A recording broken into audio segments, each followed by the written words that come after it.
Halo teman-teman, berikut adalah bentuk soal TOEFL bagian Structure and Written Expression. Nah, ini adalah contoh khususnya untuk yang structure ya. Nanti di video berikutnya kita akan belajar yang written, reading, apalagi ya. Udah itu aja kayaknya. Kalau untuk listening kan mungkin akan saya pikirkan lagi apakah bisa membuat konten yang listening. Oke. Nah, kalau misalnya kita ketemu soal seperti ini, mungkin ada baiknya kita menyapu jawabannya secara kilat saja ya. Untuk kayak, oh berarti ini yang dicari apa. Atau boleh langsung ke soalnya, boleh gitu langsung dibaca cepat aja. Amanda Wade's career as a social reformer blah blah blah in 1851 when at an anti-slavery meeting in Indiana she called for a state women's right conversation dari mana coba. Nah, ini yang menjadi tugas kita pertama kali itu adalah kita tuh harus bisa mengidentifikasi apakah kalimat tersebut itu sudah lengkap strukturnya.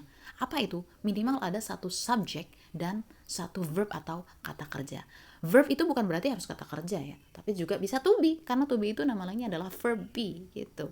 Itu yang pertama. Jadi kita harus lihat kalimat tersebut sudah ada subjek atau verbnya. Minimal satu subjek dan satu verb, karena satu klausa itu terdiri dari satu subjek dan satu verb minimal gitu ya.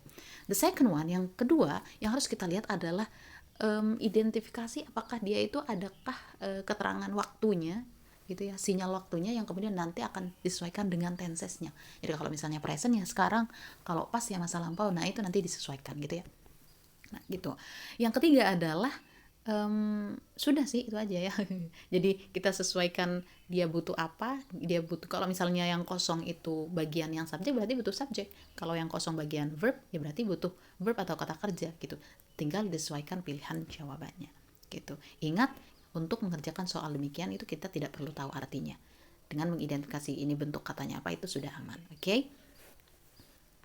Nah, tapi kalau tahu artinya ya lebih keren lagi, gak apa-apa gitu. So, jadi kita identifikasi dulu ya mana subjeknya. Amanda Wade's career as social reformer ya. Sampai sini ini adalah subjek. Kemudian berarti bolongannya atau blanknya ini kita butuh kata kerja. Of course, karena pilihannya kok tiba-tiba serak.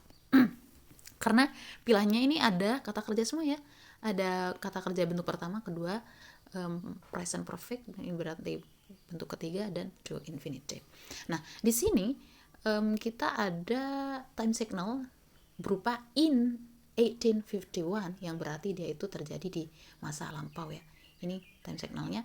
Kemudian ditegaskan oleh called ini loh, called, when called. Nah, anti-slavery meeting ini adalah preposition of keterangan tempat saja, kita hapus saja nggak apa-apa. Nah, berarti yang dibutuhkan adalah verb yang disesuaikan. Berarti kalau verb 1 apakah sesuai dengan konteks 1851 dan called yang menggunakan verb 2? Ya harus disesuaikan ya. Maka juga terjadi di masa lampau ya. Maka bukan begin, bukan. So it's going to be wrong. The second one is begin. So this one is the correct one. Ini salah ya karena ini present perfect. Kalau present perfect itu tandanya berarti dia terjadi di masa lampau tapi masih berlanjut hingga sekarang dan dia itu unspecified. Jadi waktunya itu tidak definite seperti ini gitu, tidak ditentukan seperti ini kan. In ini dianggap sangat spesifik dan tertentu gitu, sedangkan present perfect itu cenderung tidak, jadi kayak maknanya sudah atau belum gitu.